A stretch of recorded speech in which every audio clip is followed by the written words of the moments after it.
انت مبوزه ليه؟ ايه؟ ايه اللي تعبك؟ قولي لي.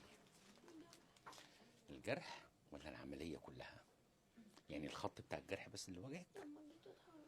اه، ما هو الوجع مع الحركه زي ما قلت لك، يعني طول ما احنا بنتحرك لان احنا مصلحين عضلات البطن يبقى في وجع، لكن لما بتقعدي في وضع ثبات في وجع بيروح، مش كده؟ طب ما تكشريش عشان ال 111 دي ما تطلعش.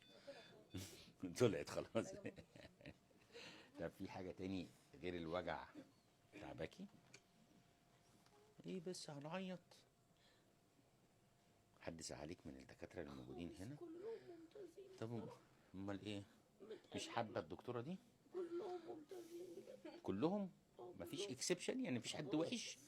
ولا انا حتى؟ لا. اي حاجه كده يا ستي، انا لا. طب ايه يعني طب ايه غير الوجع والكرسي مضايقينك؟ الكرسي صعب جدا. كرسي صعب.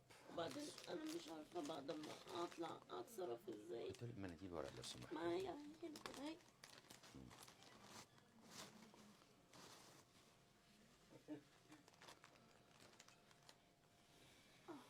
انت لوحدك يا سيلفانا ولا معاكي حد؟ لا، اختي فوق.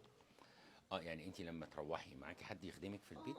معايا عندي شغاله وعندي. طيب خلاص، وماما مش موجودة. تحبي تقعدي النهارده كمان في المستشفى نطمن عليكي؟